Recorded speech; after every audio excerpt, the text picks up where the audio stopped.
여야 의원들의 뜨거운 정치 토론 여의도 펀치. 오늘도 국민의힘 윤두현, 더불어민주당 이해식 의원과 함께합니다. 어서 오십시오. 네, 안녕하십니까. 네, 안녕하세요. 네, 여의도 펀치 오늘 첫 번째 주제부터 보시겠습니다. 네, 첫 번째 제시어 결자 해지로 잡아왔습니다. 돈봉투 최고위원들의 설화, 여야 모두 당내 문제로 논란이 이어지고 있습니다. 그러자 민주당은 재작년 전당대회 돈봉투 의혹의 중심에 선 송영길 전 대표에게 조기 귀국을 촉구하고 있고, 국민의힘에서는 잇따른 설화로 논란을 일으킨 김재원, 태영호 최고위원의 자진 사퇴론이 나오고 있습니다.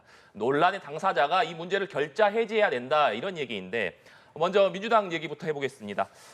재작년 전당대회 돈봉투 의혹 충격파가 만만치 않은 것 같습니다. 지금 계속해서 이 파장이 이어지고 있는데 의원님께서는 현 상황 어떻게 보고 계십니까?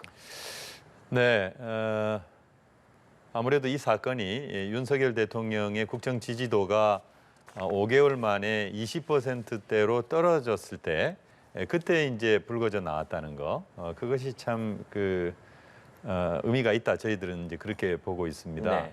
검찰이 이슈를 이슈로 덮는 그런 일종의 책략 같은 그런 느낌이 물씬 나고 있고요. 이제 그렇지만은 사실 이 사건 그 자체로 보면은 정말 입이 10개라도 할 말이 없는 국민들께는 매우 송구한 그런 사건이기 때문에 저도 개인적으로 국민 여러분께 사과의 말씀을 드리고 싶고, 지난 4월 17일 날 이재명 대표가 최고위원 회의에 앞서서 네. 이 대국민 사과 발언을 했지 않습니까? 그리고 송영길 대표의 조기 귀국을 촉구를 했고, 그리고 다시는 이런 일이 발생하지 않도록 재발 방지에 노력하겠다라고 하는 대국민 약속도 했습니다. 그만큼 엄중하게 이 사안을 바라보고 있다, 이런 말씀 드리고요. 그리고 이제 송영길 대표가 좀 조기 귀국을 해줘야 되는데, 네. 아무래도 이제 파리에서의 자신의 일정도 물론 있겠죠. 그러다 보니까 22일 날 지금 기자회견을 예정하고 있습니다만은 저는 조기 귀국을 할 것이다, 이렇게 보고 있습니다. 그리고 윤관석 의원이나 이성만 의원과는 다르게 송영길 대표는 그야말로 우리 당의 당 대표를 했던 분이기 때문에 네. 저는 이 건과 관련해서는 자신이 좀 억울하고, 그리고 자신과는 관련이 없다, 이렇게 얘기하고 있습니다만은 그래도 내 책임이다, 이렇게 얘기해야 되고, 그리고 들어와서 검찰 수사를 받겠다, 이렇게 얘기를 해야 된다고 생각합니다. 이제 그런 것을 바탕으로 해서 이 문제를 정말 명명백백하게 밝혀야 되고, 또 검찰도 수사를 철저하게 해서 정말 이런 일들이 다시는 발생하지 않도록 해야 되고, 우리 민주당은 그야말로 뼈를 깎는 각오로, 그리고 재창당 수준에서 이 문제를 바라보고 국민들의 신뢰를 회복하기 위해서 노력해야 된다, 이렇게 생각합니다. 네. 재창당 수준에서 이번 문제를 바라봐야 된다, 이런 말씀 주셨습니다. 윤 의원님께서는 어떻게 바라보고 계십니까? 이 청산돼야 할 부정부패가 아직도 남아 있다라는데 참 이 개탄을 금할 수 없다. 네. 아마 이것은 어느 정당의 문제가 아니라 정치에 몸담고 있는 사람들 중에 이 좀 표현이 좀 거칠어서 죄송합니다. 정상적 사고를 하는 분이라면 다 그렇게 생각할 겁니다. 그래서 이 2004년인가요? 저 대선 자금 사건도 있었고, 그 이후에도 이런 여러 가지 크고 작은 사건이 이제는 거의 사라졌다라고 생각했는데 이제 불거져 나오니까 네. 깜짝 놀랄 일이고요. 그 민주당 전당대회 부정 사건으로 정치권 전체가 도매금으로 매도 당하게 돼 있는데, 이것은 빨리 민주당이 정상적인 해법으로 풀어나가야 된다. 그런데 우리 정성호 의원이나 장경태 의원 보면은 뭐 300만 원 큰 돈 아니다, 한 달 밥값 아니다, 이거는 정말 국민 정서를 헤아리지 못한 일이다. 2008년 이 박이태 당시 네. 한나라당 대표 300만 원 했다가 징역 8개월에 집행유예 2년 받았고요. 그리고 작년 22년이죠. 경북 영덕 군수 후보 경선에서 1인당 29만 원 정도의 금품 하다가 징역 1년 2개월 받았습니다. 그리고 강원도 영월에서 조합장 선거 16만 원 꼴이었는데 징역 1년 받았고요. 그다음에 그 전북 남원 조합장 그 조합원 중에 한 사람에게 마을 행사비로 30만 원 줬다가 지금 구속돼 있는 상태입니다. 그래서 이게 많지 않은 돈이라는 표현은 적절하지 않고 그 사안을 보는 시각이 아주 잘못됐다라는 네. 말씀드리고요.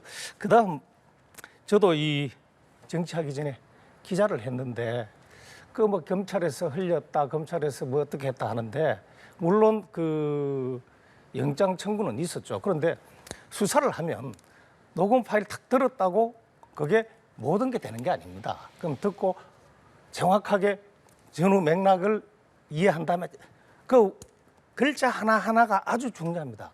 그걸 파악한 다음에 개연성이 있나? 그 다음에 그 주변에 게 이 사실일 가능성을 찾아봐야 되죠. 그걸 내사라 그러죠. 그런 다음에 하게 됩니다. 지금 녹음 파일이 3만 개 정도 있다는데 지금 한 수천 개밖에 안 까졌다는 거예요. 그런데 이게 지금 뭐 흘렸다 뭐 하는데 그것은 어떻게 보면 이 기자라는 직업이 뭐예요? 발표하는 걸 받아서 쓰는 직업이 아닙니다. 물론 정부 정책 발표하는 거 하죠. 그리고 그 판결문 보고 쓰죠.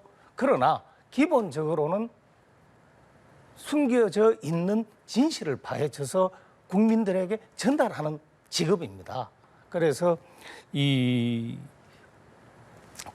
검찰이 흘렸다라는 표현은 좀 기자에게는 언론에 대한 좀 지나친 폄훼다라는 말씀 드리고 싶고요. 그리고 그 누가 흘렸느냐라고 하지 말고 취재원이 누구냐? 그럼 취재원은 지금 언론에서 뭐 사설 이런 쪽이 좀 나오죠. 피의자 측이라고. 물론 그것도 확인은 해봐야 되겠지만, 그런데 그 개연성이 높다고 언론은 보고 있는 겁니다. 이거까지면은 이게 이제 저 중간까지 막 터져 나오면 검찰은 수사하기가 오히려 어려워집니다. 피의자들끼리 말 맞출 수도 있고 모르는 상태에서 가서 조사를 받아야죠. 그래서 이런 게 있습니다. 압수수색을 해가지고 이정근 씨의 핸드폰을 가져갔는데 검찰이 그 핸드폰 안에 있는 녹취 내용이 하나씩 지금 나오고 네. 있잖아요. 그것은 사실 검찰이 만일에 흘리면은 피사실 공표가 되는 거죠. 그런 입장에서 보면 그 녹취는 검찰에 가 있을 텐데 왜 하나씩 JTBC 방송을 통해서 나오느냐? 그것은 검찰이 협조를 안 했을 리가 없지 않느냐? 그건 자연스러운 발상이죠. 그래서 그런 측면에서는 사실 좀 아쉬움이 있는 것이죠. 이것은 검찰의 어떤 오랜 수사 관행 이런 것이 계속되고 있다. 그리고 검경 수사권 조정 그리고 검찰 개혁을 통해서 이런 별건 수사, 기획 수사 이런 것은 못하도록 됐거든요. 그런데 지금 별건 수사하고 있는 것이고 별건인지도 모르는 그런 수사를 지금 하고 있단 말이에요.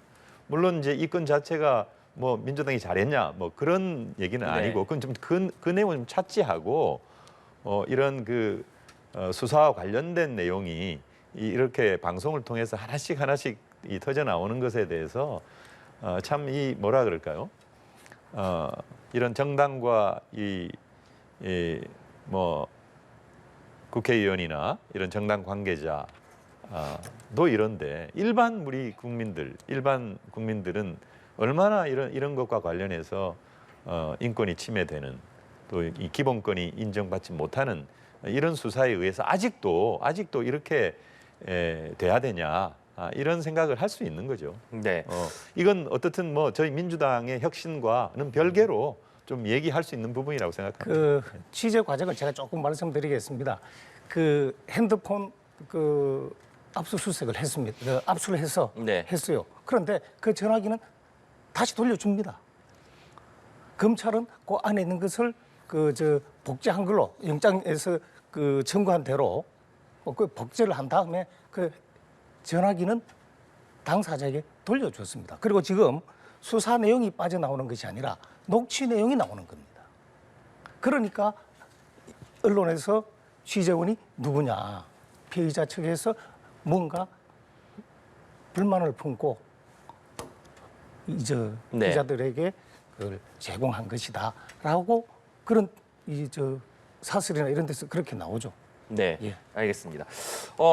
그리고 앞서 이해식 의원님께서는 송영길 전 대표가 조기 귀국할 것이다 이렇게 말씀을 해주셨습니다만 이재명 대표도 그렇고 당내에서도 지금 계속해서 송영길 전 대표가 빨리 귀국을 해야 된다 이런 요구를 하고 있는데 일단 송 전 대표가 말씀하신 대로 22일쯤 기자회견을 예고했기 때문에 기자회견을 하지 말고 빨리 들어와야 된다 이런 목소리들이 많은 것으로 알고 있습니다.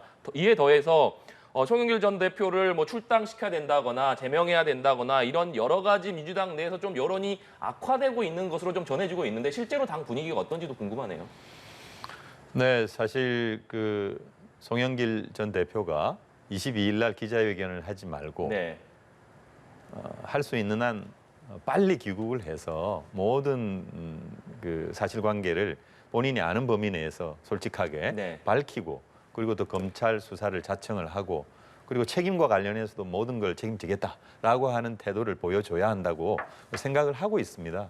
하고 있는데 그래서 22일 날 기자회견을 예고를 하면서 그러면 그 귀국을 하지 않으려고 하는 게 아니냐 이런 어떤 그 의문을 갖게 네. 했죠.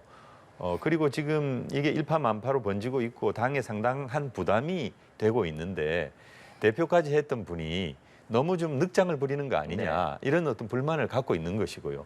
이제 그런 차원에서 좀 가단성 있게 당이 조치해야 된다 이렇게 보고 있는 것이고 더 미래나 더 민초 초선 의원 모임도 그런 어떤 내용의 성명을 냈고 네.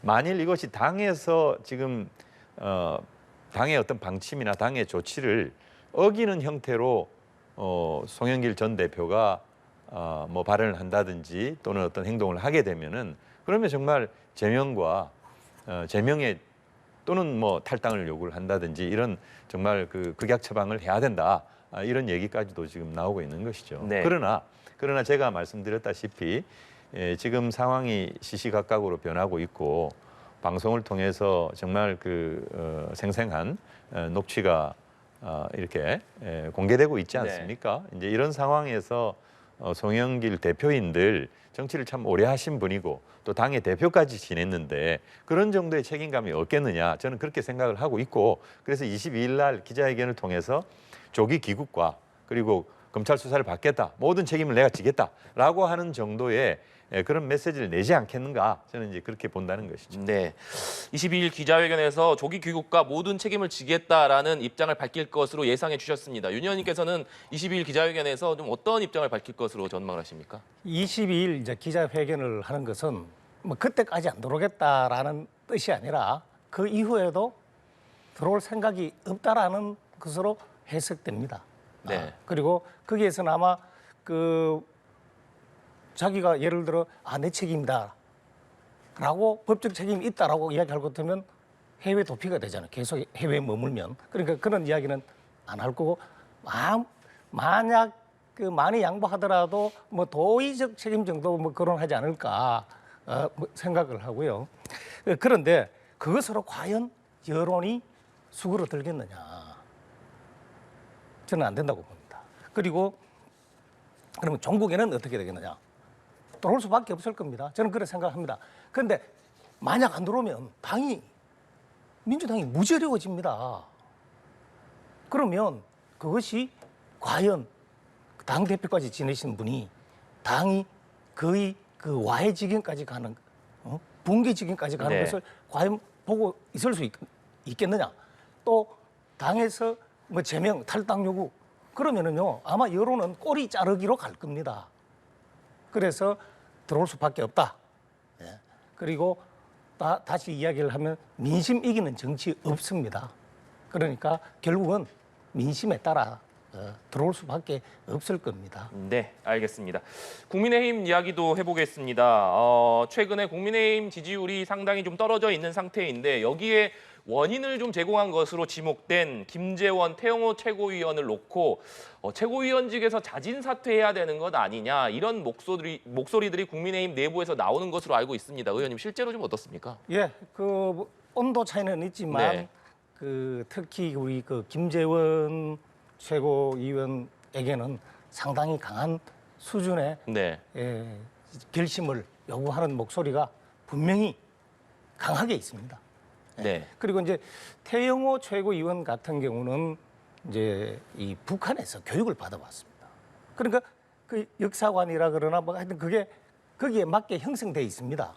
그런데 대한민국에 왔으면 이 내가 이 본 역사관이 뭐가 잘못됐고 그 원인이 뭐냐 잘 파악을 해야 됩니다. 네. 그런 다음에 이야기를 해야 되는데 자기가 북한에서 배운 것에다가 여기 차이가 나니까 자꾸 이야기를 하거든요.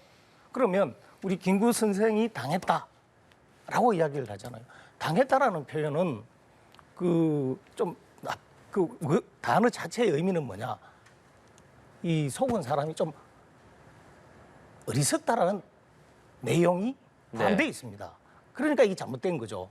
그럼 김구 선생은 그 대한민국 한반도가 분열되면 안 되겠다 해서 해야 할 일을 한 거고, 그리고 그 이승만 대통령은 이렇게 하다가 잘못하면 전체가 공산주의에 딸려 들어가겠다 해서 또 그분이 생각하는 옳은 길 선택을 한 겁니다.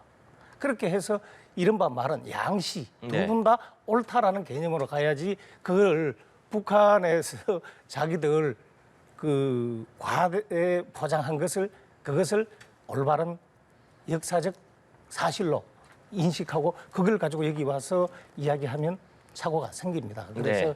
조금 이제 달려봐야 될 부분은 있지만 그래도 그 말은 두 번, 세 번 생각해서 하셔야 된다라고 네. 생각합니다. 네.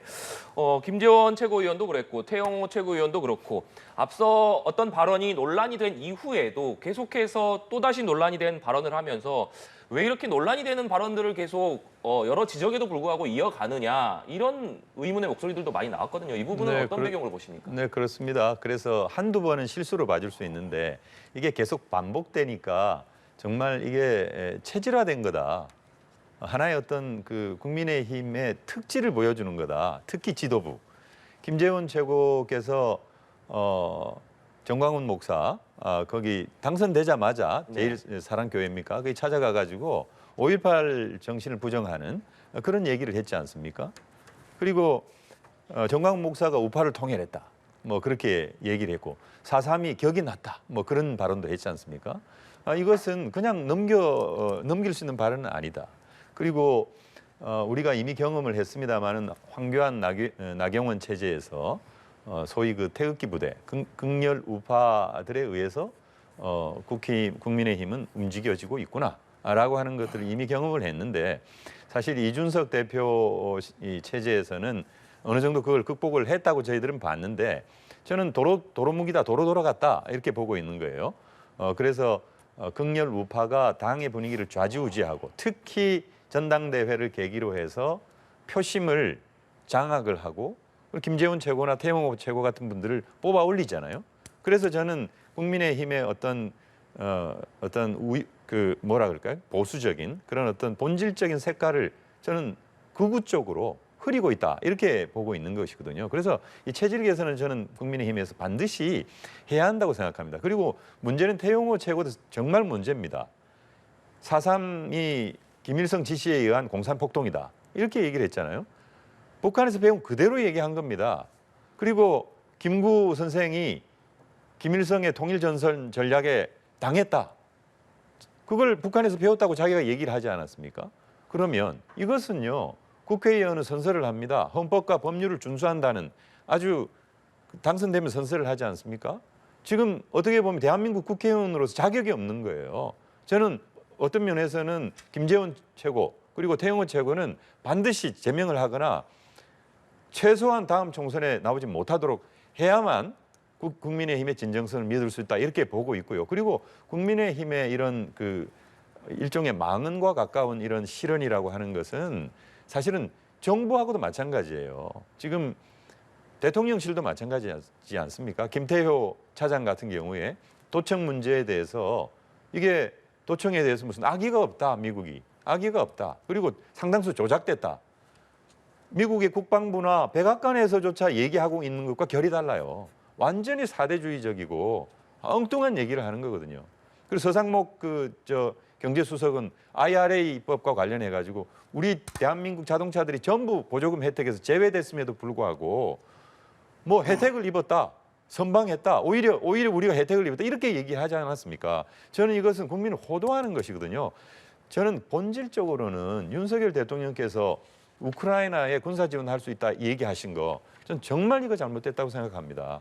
러시아 대통령실에서 당연히 전쟁 개입이다 이렇게 얘기했고 메드베데프는 북한이 러시아산 신형 무기를 최신 무기를 갖고 있으면 뭐라고 그러겠냐 이렇게 받아쳤고 지금 160여 개의 러시아에 있는 우리 삼성전자나 LG전자 또는 우리 그 160여 개 기업들이 사실 이게 엄청나게 불안해하고 있습니다. 경제를 망가뜨리는 발언이에요. 외교는 하나 주면 하나 받아야 됩니다. 현명하게 해야 되고 너무 일방에 기대 가지고 줄을 서려고 하는 이런 미국과 일본 일변도의 외교 전략 가지고는 대한민국의 어떤 지정학 조건에 있는 정말 그럼 중국과 러시아 지금 전 세계가 경제 단일체로 돼 있지 않습니까?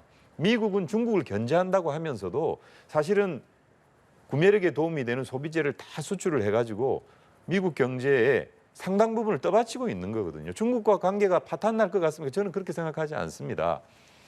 미래 경쟁에 있어서 반도체나 자동차, 뭐 배터리 이런 부분에서는 지금 법안을 만들고 규제하면서 일자리를 만들어내고 이게 바이든의 어떤 그 정략인데 제가 볼 때는 그러나 어떤 소비재 부분에서는 이미 중국이 상당 부분 미국과 결합돼 있죠. 이게 상당히 오랜 기간을 통해서 형성된 건데 단기간 내에 끊어내지를 못하거든요. 물론 미국은 이런 소비재 또는 생필품도 미국 공장을 세워가지고 만들겠다고는 하고 있지만은 이게 단시일 그렇게 되지는 않습니다. 그런 면에서 저희도 너무 일본과 이 미국 일변도로 가서 이렇게 우리 기업과 그리고 우리 경제에 전망이 달려 있는 중국과 러시아 부분을 포기하는 식으로 가서는 절대 안 된다. 그리고 이것은 어떤 면에서는 전쟁의 위험을 가중시킬 수도 있지 않습니까? 우리 대한민국의 생존의 문제이기도 하기 때문에 저는 대통령께서 정말 언행에 신중을 기해야 되고 이번에 한미 정상회담을 통해서 국민들의 우려를 불식시키는 그런 계기가 좀 됐으면 좋겠다 이런 말씀 드립니다. 네, 윤 의원님 반론도 좀 들어봐야 될 것 같은데요. 예, 죄송합니다. 우크라이나 관련 이야기는요 자세히 들어야 됩니다. 이게 너무 지나치게 과잉 해석하면 안 되죠. 네. 그래서 지나치면 미치지 못하다라는 말이 있잖아요. 이 우크라이나 관련 이야기는 전제가 있습니다. 뭐죠? 러시아가 민간인을 대량 학살하면 러시아가 민간인을 대량 학살한다고 보는 건가요? 그건 거꾸로 러시아에 대한 모독이 될 수 있습니다. 그래서 이 전제 우리 민법상에서도요 전제가 불능인 계약은 무효입니다. 효력이 없는 거예요.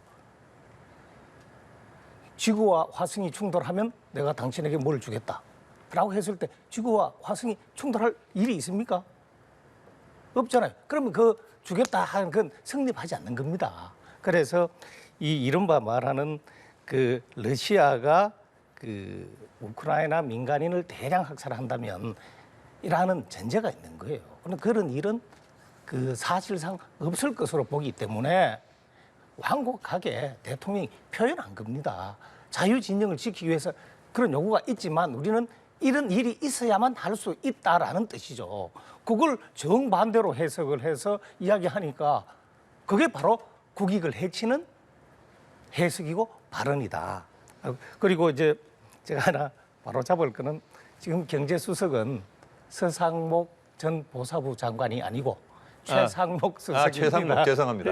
아닙니다. 네. 그리고 우리 이 의원께서 우리 당을 걱정을 참 많이 해주세요. 이 최고위원께서 설화로 네. 당에 이제 좀 어려워지고 있는데 이유가 말 때문에 전체적인 이미지가 좀 극우 쪽으로 흐리고 있다. 그렇게 이제 걱정을 해주시는데 그 걱정 잘 받아들여가지고 우리가 건전한 그리고 정치가 국민들로부터 신뢰받는 보다 많은 국민들로부터 신뢰받을 수 있는 그런 조치 잘 해 나갈 겁니다. 네. 예. 오늘도 워낙 두 분께서 뜨겁게 토론을 해주시고 있다 보니까 시간이 너무 쏜살같이 지나가고 있는데 두 번째 제시어 빨리 넘어가 보겠습니다. 두 번째 제시어 보내주시죠. 네, 내 탓 공방으로 잡아봤습니다. 최근에 가장 심각한 사회적 문제, 전세 사기 피해가 아닐 수 없을 것 같습니다. 그렇기 때문에 정부 여당에서도 오늘 긴급 당정 협의를 열고 피해자 주택 경매 때 우선 매수권을 주고 저리 대출을 지원하는 방안, 또 오늘부터는 피해자들의 주택에 대해서 경매나 매각이 유예되는 조치가 시행이 됐습니다. 의원님, 먼저 오늘 발표된 여러 대책들 어떻게 평가하고 계십니까? 예, 좀 더 빨랐으면 좋았을 텐데 네. 하는 생각을 먼저 합니다. 그래서 이제 경매가 일단 이제 유예가 되면 일단 이렇게 했을 때 어떻게 하는 것이 피해자들에게 효율적으로, 그리고 이 효율적에는 빨리 해야 된다. 빨리 뭔가 대책을 내놔야 된다는 게 포함됩니다. 네. 그래서 이제 그걸 하고, 우선 지금 이야기가 나오는 것이 우선 매수권을 부여하고, 그런데 그 전세 이제 사시는 분들이 돈이 넉넉해서 그 빌라에 전세 사시는 게 아니거든요. 그러면 저리 장기 대출로 자금을 마련할 수 있도록 그걸 우선 이렇게 해야 됩니다. 그렇게 이제 그래서 그 우선은 이렇게 해서 급한 불을 조금이라도 끄고, 그다음 조금 더 시간 가지고 하나씩 해결해 나가야 되는데, 오늘 이렇게 발표한 것이 발표로 끝나는 게 아니라 네. 현장에서 실행이 돼야 됩니다. 정부는 그것을 잘 지켜보고 집행되도록 관리해야 된다. 네. 전 현장에서 오늘 발표된 여러 대책들이 잘 시행될 수 있도록 좀 관리 감독해야 된다, 이런 말씀이신데, 의원님께서는 오늘 발표된 대책들 어떻게 좀 보셨습니까? 네, 우리 윤대원 의원님께서도 말씀을 하셨지만 저도 동감입니다. 정말 좀 늦었습니다. 세 분의 그런 목숨을 우리가 참 어떤 면에서는 사회적 재난입니다. 잃고서야 이런 조치를 당정 협의를 통해서 내놨는데 정말 만시지탄입니다. 좀 빨랐어야 된다 이렇게 생각을 하고, 이미 첫 번째 피해자가 돌아가셨을 때 피해자 대책위원회에서 그 요구를 했거든요. 네. 일단 경매를 중지를 해라, 일단은. 그다음에 우선 매수권을 달라, 이렇게 요구를 했습니다. 그리고 지금 이 정부가 우선 매수권 그리고 저리 대출까지 대책은 내놨는데요. 어떤 면에서 보면은 이게 사기 피해이기 때문에 모든 걸 다 잃었거든요. 모든 걸 다 잃었기 때문에 목숨을 던지는 거단 말이죠. 그리고 이게 사회 재난이라고 부르는 것이고, 어떻게 보면은 이게 살아있는 이태원 참사 희생자나 똑같은 거예요. 그래서 정말 이거는 정말 정부가 이 비상한 대책을 세워야 됩니다. 그리고 국회에서도 이거 지금 특별법을 지금 만들어 놓고 있거든요. 저는 중요한 게 어떤 면에서는 이게 사기당한 분들에 대해서는 보증금을 일단 공공에서 돌려드려야 된다. 먼저 돌려드리고, 그리고 구상권을 정부에서 나중에 청구를 하는 그런 방식을 반드시 도입을 해야 된다 생각하고요. 그리고 이미 집을 잃은 분들은 갈 데가 없습니다. 그런 분들에게는 임대주택을 제공을 해야 됩니다. 공공에서 공공으로 매수를 하고요. 그리고 공공에서 임대를 제공해야 됩니다. 반드시 그 집이 아니어도 좋습니다. 근데 지금 뭐 인천 지역에 있는 약 한 250채 정도 되는 걸로 알고 있는데, 이걸 사실 어떤 재난에 대비한 비상주택을 내놓았기 때문에 어떤 면에서는 지금 뭐 19채 정도, 19분 정도가 들어갔다는 거 아니겠습니까? 지금 경매에서 쫓겨난 분들이 지금 100세대가 넘는데 이용을 잘 못하고 있는 거거든요. 그러니까 일반적으로 우리가 저소득층에게 제공하는 임대주택을 그분들한테 제공해야 됩니다. 이런 정도로까지 가지 못하고 있다. 그런 면에서 이번 당정 협의를 통한 전세 사기 피해자 대책에는 좀 한계가 있고요. 여야가 합의를 해서 특별법을 빨리 통과를 시켜야 됩니다. 그렇게 해서 법적 근거를 만들어서 정부도 부담을 좀 줄여주는 이런 조치를 통해서 정말 이 삶의 벼랑 끝에 내몰린 이분들의 피해를 반드시 막아야 된다, 이렇게 생각합니다. 네, 이 의원님께서 특별법의 필요성까지 말씀해 주셨는데, 그런데 국민의힘에서는 이번 사태가 문재인 정부 당시의 부동산 정책 때문이다라는 얘기를 하고 있고, 또 한편으로서는 이철규 사무총장이 이번 부동산 사기 범죄자의 개발 이권 사업 뒤에 민주당의 유력 정치인이 있다 이런 얘기를 했었습니다. 오늘 당정에서는 이 부분을 특별 수사를 요청하겠다 이런 입장이 나오기도 했는데 이 부분에 대해서는 어떻게 보고 계십니까? 이게 사회재난 참사에 대해서 누구 탓이다 이렇게 얘기하는 것은 저는 졸렬하다고 보고 있고요. 저는 그래서는 안 된다고 봅니다. 이태원 참사가 문재인 정부 탓이다 이렇게 얘기하는 거랑 비슷하다 이렇게 봅니다. 지금 문재인 정부 때 부동산 값이 많이 올랐죠. 지금은 그때는 대세 상승기였지만 지금 대세 하락기고 값이 많이 떨어졌기 때문에 이런 문제가 발생하는 것이죠. 경제의 어떤 경기의 흐름 때문에 생긴 것인데 이것을 정치에 대입을 해가지고 정파적인 입장을 가지고 몰아붙이는 것. 저는 너무 정말 우리 정치에서 이런 방식의 정책 공격 있어서는 안 된다고 생각합니다. 여야가 뜻을 합쳐서 문제를 해결할 생각을 해야지 정치적 공방을 해서는 안 된다고 보고 있고요. 그리고 건축왕에 대해서 뭐 정치권과 결탁이 됐고 그게 더불어민주당 쪽이다 뭐 이렇게 얘기를 하는 것 같은데 근거 있는 얘기를 해야 된다고 생각을 하고 있고요. 그리고 이것은 정말 미추홀이 가장 심각하긴 한데 전국적인 문제입니다. 지금 이것이 전국적인 문제여서 오늘 당정 협의도 했지만은 조금 더 진전된 조치를 국회가 여야가 머리를 맞대고 최우선 법안으로 삼아가지고 빨리 통과를 시켜야 되거든요. 근데 이게 정치적이고 정략적인 요소가 개입을 하게 되면은 이게 방해를 받습니다. 저는 그래서는 안 된다고 생각합니다.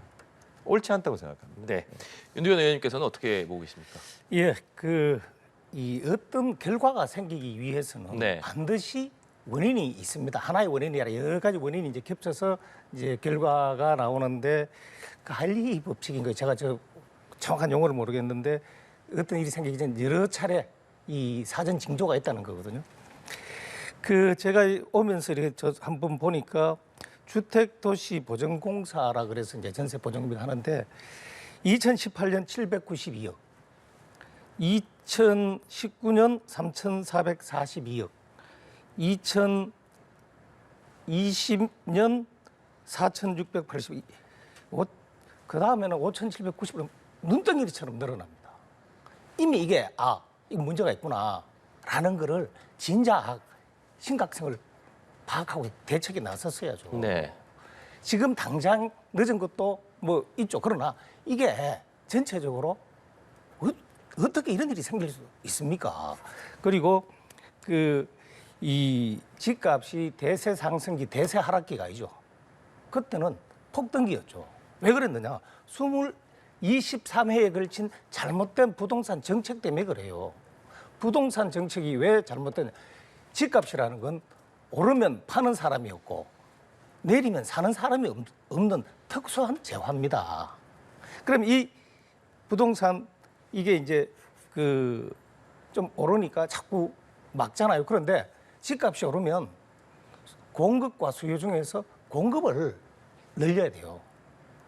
역대 우리나라 부동산 정책이 다 공급을 통해 가지고 조정을 하면 그나마 성공을 했고 그렇지 않으면 수요를 줄이는 정책은 다라고 이야기할 정도로 실패했습니다. 네. 그런데 부동산 임대차 3법 그리고 폭등 이래 하니까 이제 어떻게 되느냐? 이 부동산 임대차 3법 하니까 4년치를 한꺼번에 올립니다. 그러니까 주택이 폭등을 하죠. 그러니까 이 아파트는 20년 한 해 동안 12%, 21년에는 11.86%가 전세가가 오릅니다. 그런데 20년 6월에 보면은요, 6월 달에 0.35였어요. 그런데 부동산 임대차 3법 딱 하는 순간 7월 달에는 한 달 동안 1%, 8월 달에는 1.18%, 9월에는 무려 2%포인트나 오르는 겁니다. 그러니까 이게 원인이 거기서 왔다라고 시작이 됐다는 거죠. 시작이. 이제 그렇게 보는 거고, 그 다음에 또 민간 임대 사업자 제도 축소도 있고, 그런 여러 가지가 있습니다. 그러니까 이거를 왜 원인을 파느냐? 남 탓을 하기 위해서 원인을 따지는 것이 아니라 원인을 알아야 근본적인 대책, 재발을 막을 수 있는 대책이 나옵니다. 우리가 몸에 열이 난단 말이에요. 헬즈만 먹이면 되나요? 이게 감기 몸살로 인한 고열인지 맹장염으로 인한 고열인지 그 원인을 제대로 파악한 다음에 거기에 맞는 처방, 조치를 해야 되지 않습니까? 그거를 이야기를 하는 겁니다. 그런데 이게 그 국민들 눈에는 내 탓으로 이제 공방으로 비춰지는 게 있는 것으로 이해를 하는데 그 부분에 대해서는 저희들도 말은 조심하도록 그래서 그게 아니다. 그 대책 제대로 된 대책을 내기 위해서 그렇게 하는 것이다. 그리고 대한민국 국민 얼마나 학력 수준도 없습니까? 우리가 억지 거짓말 한다고 해서 그게 통하리라 저희들은 생각하지 않습니다. 네. 시간이 너무 아쉬운데 네, 제가 네. 조금만 짧게, 짧게 네. 말씀드리겠습니다. 의원님 저 뭐 취지는 충분히 이해합니다. 문재인 정부가 부동산 정책을 잘한 거는 아니죠. 그래서 정권 잃었지 않습니까? 그리고 정권 담당했지 않습니까? 지금 윤석열 정부가 1년이 됐습니다. 1년이 되도록 이 문제 방치한 거 윤석열 정부 탓이죠. 왜 문재인 정부 탓입니까? 그리고 여당은 무한 책임을 지는 것입니다. 무한 책임이라는 게 그런 거거든요. 전 정부 탓하면 안 됩니다. 건건이 전 정부 탓하는데 그러면 안 되고요. 그리고 미추홀구의 전세 사기는요. 이거는 정말 사기예요. 은행에 상당 빚을 빌려놓고 건축을 해가지고 은행의 빚을 다 갚은 것처럼 부동산 업자하고 짜가지고 관리인들하고 짜가지고 사기를 친 거지 않습니까? 이게 무슨 부동산 값이 많이 올라가지고 이게 된 네. 겁니까? 아니거든요. 그게 개입 투자가 가능하기 그래서 때문에 이제 그런 어쨌든 거고요. 이 문제를 네. 해결하는 거 예, 그게 더 그래서 중요하다. 우리 여야가 힘을 합쳐가지고 지금 그럼요, 국회에 그럼요. 계류돼 있는 임대차 보호법, 주택도시기금법, 그 지방세법 이거 네. 빨리 해서 네. 우리 저 피해자들이 우리 조호석 안 의원이 생기도록, 제출하고 예. 있는 특별법 그것도 빨리 해야 됩니다. 예, 그리고 여야가 힘을 합쳐서 빨리 대책을 마련해야 된다는 점에 대해서 여야 의원 두 분 모두 공감대를 만들어 주셨습니다. 오늘도 정말 시간이 아쉬운데요. 시간 관계상 여기서 마무리하도록 하겠습니다. 지금까지 국민의힘 윤두현 의원, 더불어민주당 이해식 의원과 얘기 나눠봤습니다. 오늘 말씀 고맙습니다. 감사합니다.